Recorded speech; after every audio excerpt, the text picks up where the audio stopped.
first conference finals game since 2016, wins handily as Anthony Edwards. Ok, what's up mes butters? J'espère que vous allez bien. Bienvenue sur ma chaîne Magic Mike Curry où ça parle actualité NBA. Si tu ne veux rien rater sur l'actualité playoff NBA, n'hésite pas à t'abonner, je sors des vidéos tous les jours. Ça y est, on rentre enfin dans le vif du sujet, les finales de conférence. Cette fois-ci, ça va être Ouest entre OKC et Minnesota. Let's go. Lors du match 1 des finales de la conférence Ouest, le Thunder d'Oklahoma City a dominé les Timberwolves du Minnesota avec une victoire convaincante de 114 à 88. Cette performance marque un début de série impressionnant pour OKC qui continue sur sa lancée après avoir éliminé Denver au tour précédent.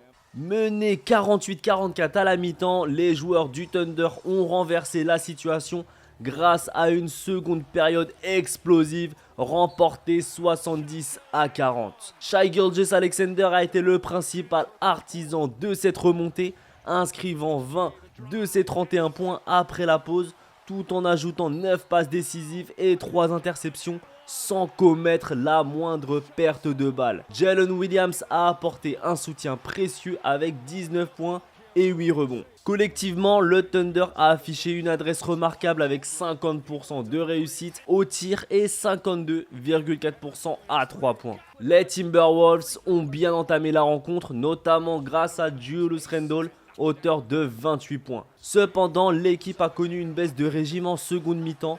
Anthony Edwards, malgré une entorse à la cheville en début de match, a inscrit 18 points mais a été limité par des problèmes de faute et n'a pas marqué dans le dernier quart-temps. L'efficacité offensive de Minnesota a été insuffisante avec seulement 34,9% de réussite au tir et 29,4% à 3 points. De plus, les 17 pertes de balles ont été coûteuses, offrant 31 points en contre-attaque au Thunder. Franchement, au début du match, je me suis dit, il y a match. Clairement, Minnesota, l'avantage qu'ils avaient, c'est qu'ils étaient beaucoup plus frais. Beaucoup plus de temps de repos, ils sont plus reposés pour pouvoir justement, voilà, à la fois préparer une belle stratégie et reposer le corps. Clairement, c'est important, surtout qu'en plus, ils enchaînent match sur match tous les 2-3 jours. À un moment, le corps ne suit plus. Et donc, c'est ultra important de gagner une série rapidement pour pouvoir se reposer pour la série prochaine. Et Minnesota, c'était l'avantage qu'ils avaient. Clairement, ils avaient un peu plus de temps de repos. Ils avaient un peu plus de, voilà, de stratégie parce qu'ils savaient. Alors, c'est vrai qu'ils ne savaient pas encore si c'était OKC ou Denver. Mais en tout cas, voilà, ils pouvaient choisir l'une des deux stratégies, bien se préparer et du coup, entamer du coup le meilleur premier match en tout cas de la série. C'était vraiment l'avantage concernant Minnesota. Par contre, l'avantage qu'OKC avait, déjà la première, clairement, c'est l'avantage du terrain. On est à OKC. Et le deuxième avantage, c'est leur banc, clairement. Je l'avais dit en commentaire et j'avais échangé justement avec un abonné sur la vidéo précédente. Mais c'est vrai qu'effectivement, ils ont deux starters, les gars. Clairement.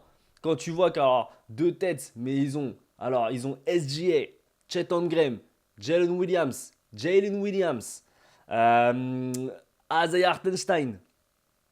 Ils ont Alex Caruso. Ils ont Wallace. Ils ont qui d'autre, les Bougs? Franchement, ils ont une équipe de fous malades. Plus tant d'autres. Je les ai même plus les autres. Mais en tout cas, franchement, ils ont une très, très, très bonne équipe. Avec justement, ils peuvent faire tourner l'effectif. Et même en faisant tourner l'effectif, ils sont quand même bons. Donc franchement, c'est là où ça fait peur. Donc ça veut dire que moi, clairement, je me suis dit, si Minnesota gagne un match, c'est celui-ci. Ils ne l'ont pas gagné. Clairement, les prochains, ça va être compliqué. Quand tu vois que Julius Randle, il s'est fait museler par du coup un bon Alex Caruso. Le gars, il a muselé Jokic. Bien évidemment qu'il va museler le frate Randle. Bien évidemment, c'est pas le même calibre. Donc s'il peut museler Jokic, il va le faire facilement contre Randle. Anthony Edwards, le fraté, il a été bon. Après, je sais pas, je pense que c'est vrai, mais c'est un peu comme contre les Warriors. Il a fait un peu ce ouh, je me suis fait mal à la cheville. Il est parti, il est revenu, il a claqué un match de fou. Là, c'est un peu entre guillemets pareil. Il a fait un peu ce ouh là là, la cheville. Il est parti au locker room, il est revenu, il a tout pété. Bon, tout pété entre guillemets parce que du coup, le dernier carton, il a marqué 0 points. Mais en tout cas, est-ce que c'est vrai, est-ce que c'est faux? Ça, on ne saura jamais. Je pense que quand même, il y a quand même une part de vérité dans ce qu'il a. Peut-être qu'il a eu une mini-douleur quand même, c'est important. Mais en tout cas, s'il est diminué, Anthony Edwards, dès le premier match, ça sent un peu le Warriors Minnesota, où Steph Curry s'est blessé et ensuite, voilà, c'était plus la même série. Donc clairement déjà qu'ils sont désavantagés Minnesota par rapport à leur effectif. Il y a pas match. Clairement, il n'y a pas match entre les deux déjà de base. Alors si tu me dis qu'Anthony Edwards va se blesser ou est blessé, ça sent le sweep, hein. Moi, je vous le dis, si Anthony Edwards est blessé ou en tout cas diminué, 4-0. 4-0. Implacable. On part sur mes prédictions. Le match de ce soir à 2h du mat. New York, Indiana. Qu'est-ce qui va se passer? Match 1. Pour moi, on est aux Knicks. On est à Madison.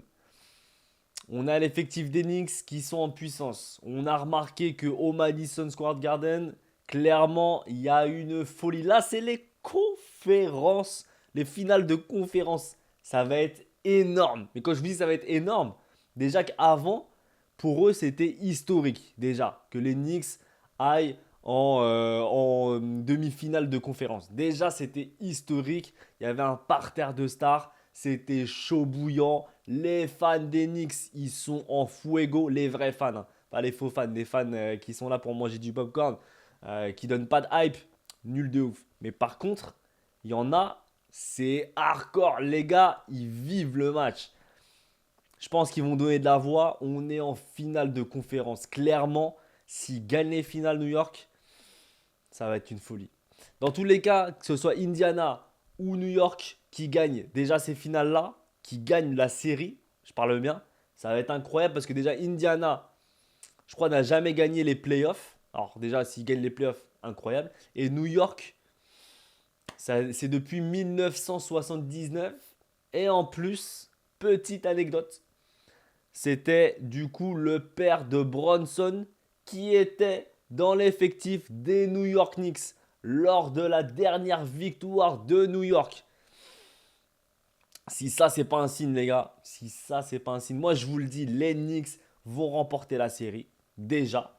Et là, je pense que sur ce match-là, je pense que les Knicks vont quand même gagner. Je pense que ça va être serré, clairement. Je pense qu'on ira sur le match 6, voire match 7, clairement. Parce que je pense que les Knicks seront bons à domicile. Les Pacers seront bons à domicile. Et du coup, ça va se jeter la balle. Je pense que là, le premier match, les Knicks vont l'emporter. Ils vont être focus. Jalen Brunson va être énorme. Mais quand je vous dis va être énorme, il va être un patron, les gars. Ça va être El Patrones. El Patrones de Jalen Brunsonos. Eh oui, les gars. Non, franchement, je vous le dis, ça va être très fort. Je pense qu'on va avoir un très bon 4 aussi. Ça va être son jeu. Je pense qu'il va pouvoir s'exprimer 4 aussi. Bronson, bien évidemment. Haliburton, il va peut-être se faire étouffer. On va voir ça. Mais en tout cas, s'il y a un bon OG Anunoby qui va défendre comme un chien de la casse, ça va être compliqué pour les Pacers. Donc en termes de prédiction, moi je verrais un petit, un grand même. Parce que je pense qu'il va y avoir du match. Il va y avoir du match, ça va jouer. Clairement, ça va jouer. Misez sur les points, les gars, parce que là, ça va jouer à fond les ballons. On va partir sur un petit 117, 115. Je pense que ça va être très serré quand même. Voilà, c'est la fin de la vidéo. J'espère que tu t'es régalé. N'hésite pas à mettre un petit pouce bleu. N'hésite pas à me donner ton avis en commentaire. Qu'est-ce que tu penses de ces matchs? J'ai une question aussi à vous poser, très important, parce que du coup, les playoffs vont entre guillemets bientôt se terminer d'ici 2 semaines, 2-3 semaines.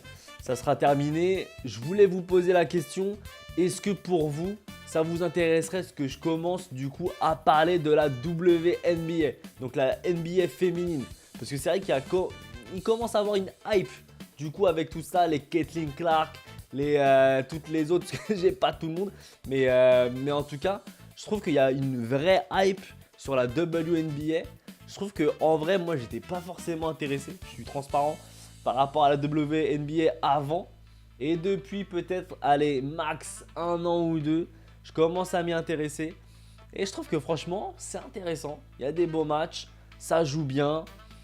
Franchement, je me dis, est-ce que ça vous intéresserait? Si ça vous intéresse, n'hésitez pas à me le dire en commentaire. Et j'en ferai. Les gars. N'oubliez pas aussi de vous abonner vraiment. C'est ultra important pour soutenir la chaîne. Je vous souhaite une excellente journée. N'oubliez pas que vous êtes les meilleurs. Ciao mes brothers!